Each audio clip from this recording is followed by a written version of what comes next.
बहुत प्यार भाई लोग, स्वागत है आपका फिर से एक नई लर्निंग वीडियो में जहाँ पे आपको बहुत कुछ सीखने को मिलने वाला है। तो आज 9 जनवरी है और आज हम लोग सीखने वाले कि ट्रेड को कैसे प्लान करना होता है, चार्ट को कैसे एनालिसिस करना होता है, बायर सेल्स को कैसे देखना होता है। मैं आपको प्री ओपनिंग मार्केट के बारे में आपको बता रहा हूँ, तो आपको सब कुछ समझ में आएगा कि चार्ट को कैसे देखना होता है, ट्रेड को कैसे प्लान करना होता है, ये आपको समझ में आएगा। वीडियो स्टार्ट करने से पहले मैं आपको ये बता दूं कि कोई रिकमेंडेशन नहीं है कि आपको बाय सेल करना है। जो भी आपका प्रॉफिट होगा या फिर लॉस होगा, ये पूरी रिस्पॉन्सिबिलिटी आपकी है भाई लोग, ठीक है। मैं बस अपना एनालिसिस बता रहा हूँ और मैं आपको बस बायर सेलर्स की साइकोलॉजी समझा रहा हूँ, ठीक है। तो आज 9 जनवरी है और आज ट्रेड कैसे प्लान करना होता है ये मैं अपना तरीका बता रहा हूँ। तो आते ही आपको मार्केट में पहले प्लान करते समय क्या देखना होता है, पहले तो बायर्स को देखना होता है, बायर्स एंड सेलर्स कहाँ पे। अब देखो, जब क्लोजिंग प्राइस के पास में कौन कौन होंगे मुझे बताओ, बायर्स भी होंगे, सेलर्स भी होंगे, लेकिन आपको देखना होता है पीएसवाई लेवल का डिस्टेंस कितना होता है। जैसे यहाँ पे कौन सा पीएसवाई लेवल अवेलेबल है क्या? हाँ, द आंसर इज यस, यहाँ पे पीएसवाई लेवल अवेलेबल है। 47,500 का यहाँ पे पीएसवाई लेवल अवेलेबल है और ऊपर कौन सा पीएसवाई लेवल अवेलेबल है, देखो 48,000 का। अब ध्यान से देखो शॉर्ट कवरिंग कैसे होती है मैं आपको बताता हूँ। जब मार्केट एक फॉल में जाता है और सडनली गैप अप ओपनिंग होती है, ठीक है, तब क्या होता है कि ये वाले जो सेलर्स होते हैं ना, इनके ऊपर प्रेशर होता है। जैसे समझो कि यहाँ पे अगर मार्केट डाउन ट्रेंड में चल रहा है, ठीक है, शॉर्ट टाइम फ्रेम में डाउन ट्रेंड में चल रहा है और मार्केट अगर गलती से यहाँ पे गैप अप ओपनिंग होती है, पीएसवाई लेवल अगर ऊपर अवेलेबल है, तो क्या होता है ना, इनके ऊपर सेलर्स के ऊपर प्रेशर आता है। तो जब ये वाले जो सेलर्स होते हैं ना, वो लोग अपनी जब पोजीशन स्क्वायर ऑफ करते हैं ना, तो प्रेशर फिर इन सेलर्स के ऊपर आता है। फिर अगर ये भी पोजीशन को स्क्वायर ऑफ करेंगे तो प्रेशर इनके ऊपर आएगा, तो मार्केट क्या करेगा, फिर अप ट्रेंड में शॉर्ट कवरिंग इसको हम लोग कहते हैं, थोड़ा सा शॉर्ट मतलब अप ट्रेंड में भागेगा मार्केट।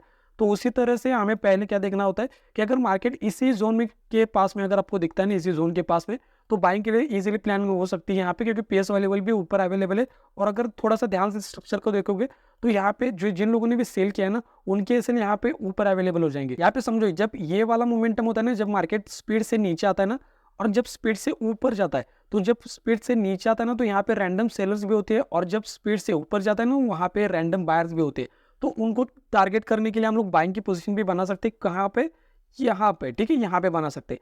अब अगर मार्केट गैप डाउन ओपन होता है तो यहाँ पे भी ध्यान से देखो, अगर मार्केट गैप डाउन ओपन होता है तब भी यहाँ पे थोड़ा सा यहाँ यहीं कहीं पर अगर आपको दिखता है तो बाइंग के लिए भी प्लान हो सकती है यहाँ पे। क्यों मुझे बताओ, यहाँ पे ध्यान से देखो, यहाँ पे क्योंकि एक सपोर्ट है, ठीक है, एक मेजर सपोर्ट है। मैं आपको यहाँ पे दिखा दूँ, यहाँ पे एक मेजर सपोर्ट है, ये वाला जो आपको दिख रहा है ना 47,407 का, ये क्या है, मेजर सपोर्ट है। और अगर यहाँ पे गैप डाउन ओपनिंग मिलती है और मार्केट भागना अगर स्टार्ट करता है, ठीक है, गैप डाउन ओपनिंग ध्यान से देखो, गैप डाउन ओपनिंग अगर मिलती है ध्यान और ऊपर मार्केट जा रहा है, तो ऊपर साइकोलॉजिकल लेवल भी अवेलेबल है 47,500 का। तो वहाँ पे भी बहुत से लोगों ने कॉल सेल करके रखा होगा, तो उनके एसएल को टारगेट करने के लिए भी यहाँ पे एक कॉल की बूस्ट बन सकती है, ठीक है। वंस अगेन ये कोई रिकमेंडेशन नहीं है, बस मैं अपना एनालिसिस बता रहा हूँ। सेकेंड थिंग, अगर मार्केट गैप अप ओपनिंग होती है ना, तो यहाँ पे 48,000 का भी एक साइकोलॉजिकल लेवल है, वहाँ पे भी कॉल सेलर्स या फिर पुट सेलर्स के भी एसएल मिलते हैं। अब यहाँ पे ध्यान से देखो, मैं आपको थोड़ा सा एक पॉइंट भी बता दूं, यहाँ पे आपको हमेशा देखना होता है जब भी आप ट्रेड प्लान कर रहे हो ना, तो बैंक निफ्टी रेजिस्टेंस का ब्रेकआउट कर रहा है या फिर निफ्टी रेजिस्टेंस के पास में या फिर रेजिस्टेंस का ब्रेकआउट कर रहा है, ये आपको देखना बहुत इंपॉर्टेंट होता है। जैसे यहाँ पे देखो, यहाँ पे मैं आपको एक्जैक्टली एक एग्जांपल बता रहा हूँ। जैसे यहाँ पे देखो, यहाँ पे क्या है मुझे बताऊँ, निफ्टी बैंक निफ्टी ने सपोर्ट ले लिया। एक्जैक्टली मैं आपको टाइम दिखाता हूँ। यहाँ पे देखो, बैंक निफ्टी ने क्या लिया, सपोर्ट लिया। यहाँ पे टाइम आपको दिख रहा होगा 14:21, मतलब 2:21। और निफ्टी में एक्जैक्टली मैं आपको दिखाता हूँ 2:21। देखो यहाँ पे, देखो यहाँ पे एक्जैक्टली आपको समझ में आ रहा है कि यहाँ पे सिंपल सा कॉन्सेप्ट क्या है कि एक इंडेक्स ने सपोर्ट का ब्रेकडाउन किया है, दूसरा इंडेक्स अगर सपोर्ट के पास में है, तो ऊपर जाने की प्रोबेबिलिटी बहुत ज़्यादा होती है। तो ये सिंपल सा फॉर्मूला होता है, आपको समझना पड़ेगा भाई लोग, चाहे B+B फॉर्मूला, ठीक है, B+B फॉर्मूला।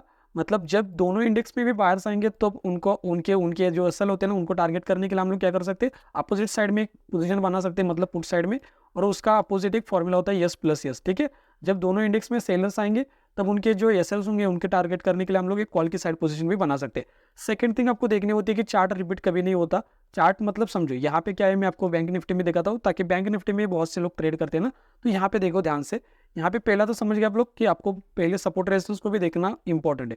अब यहाँ पे देखो कि यहाँ पे क्या हो गया मुझे बताओ, यहाँ पे ध्यान से देखो, यहाँ पे एक रेजिस्टेंस था, यहाँ पे सपोर्ट था। जब मार्केट ने डे लो का ब्रेकडाउन किया तो मार्केट ने कंटिन्यू किया, ठीक है, रिस्पेक्ट किया है। लेकिन प्रीवियस दिन में आपको देखना बहुत इंपॉर्टेंट है। जैसे यहाँ पे देखो, प्रीवियस डे में क्या हुआ है, प्रीवियस डे में ध्यान से देखो, जब डे लो का ब्रेकडाउन हुआ तब मार्केट ऊपर गया। तो नेक्स्ट डे क्या होता है कि जब डे लो का ब्रेकडाउन अगर करेगा मार्केट, तो ऐसा ऊपर नहीं जाएगा, फिर डे लो का ब्रेकडाउन करके कंटिन्यू करने की प्रोबेबिलिटी बहुत ज़्यादा होती है। क्योंकि समझो, अगर यहाँ पे डे लो का ब्रेकडाउन करके मार्केट ऊपर गया है, तो नेक्स्ट डे भी अगर ऐसा सेम ही चार्ट बनाएगा तो बहुत से लोग यहाँ पे बाय करने का, जो बहुत से लोग बायर्स हो गए ना, वो प्रॉफिट में आ सकते हैं। तो मार्केट ऐसा नहीं करता। तो हमेशा आपको क्या करना है कि चार्ट रिपीट नहीं होता। यहाँ पे देखो आज के दिन का चार्ट देखो, यहाँ पे मैं आपको प्रीवियस डे का चार्ट दिखाता हूँ।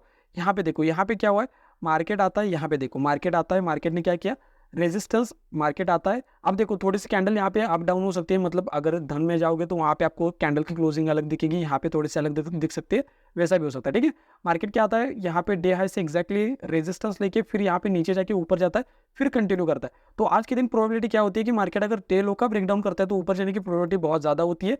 ध्यान से देखना है कि साइकोलॉजिकल लेवल ऊपर अवेलेबल होना चाहिए, क्योंकि प्रीवियस दिन में क्या हुआ है ना कि मार्केट ने डे लो का ब्रेकडाउन किया, सेलर्स को ट्रैप किया, ऊपर गया, फिर कंटिन्यू किया, मतलब कि सेलर्स को निकाल के फिर नीचे गया। यह हमारा फॉर्मूला है ना कि मार्केट को अगर नीचे जाना है तो मार्केट कैसे जाता है मुझे बताओ। एक तो सेलर्स को निकाल के जाएगा या फिर बायर्स की एसएल क्रिएट करेगा। यहाँ पे क्या किया है मार्केट ने, सेलर्स को निकाला, बायर्स की एसएल क्रिएट किए। क्यों मुझे बताओ, क्योंकि साइकोलॉजिकल लेवल का ब्रेकआउट हुआ ना, तो बायर्स के एसएल यहाँ पे नीचे क्रिएट होंगे और फिर सेलर्स को निकाला, फिर मार्केट नीचे गया। ठीक है, तो आज के दिन में आपको कैसे कैसे एनालिसिस करना होता है ये मैंने आपको बता दिया। यहाँ पे आपको रेजिस्टेंस दिख रहा होगा 48,000 का, 48,000 का रेजिस्टेंस है, साइकोलॉजिकल लेवल भी है 48,326 का एक रेजिस्टेंस है, 48,000 का एक रेजिस्टेंस है जो कि साइकोलॉजिकल लेवल भी है, 47,830 का भी एक रेजिस्टेंस है। सपोर्ट की बात करें तो 47,407 का एक सपोर्ट है और 47,160 का भी एक सपोर्ट है। ठीक है, और वंस अगेन ये कोई रिकमेंडेशन नहीं है, बस मैं आपको ट्रेड एनालिसिस बता रहा हूँ, जो मैं करता हूँ वो मैं आपको आपके साथ शेयर कर रहा हूँ। ठीक है, और अगर आपको डेली ऐसे एनालिसिस चाहिए तो मुझे कमेंट में बताना, मैं डेली एनालिसिस भी बना दूंगा। अगर आप ज्यादा कमेंट करोगे तो इसके ऊपर भी मैं डेली वीडियोस बनाऊंगा भाई लोग। मिलते हैं नेक्स्ट वीडियो में, तब तक के लिए आप लोग लेफ्ट वाली वीडियो के ऊपर क्लिक करके चार्ट ट्रेडिंग कैसे करना हो सकता है इन डिटेल में सीख सकते हो। ये राइट वाली वीडियो के ऊपर क्लिक करके पीएसवाई से रिलेटेड सीक्रेट सीख सकते हो। तो यहाँ तक वीडियो देखने के लिए भाई लोग थैंक यू सो मच, बहुत प्यार आपको, थैंक यू सो मच।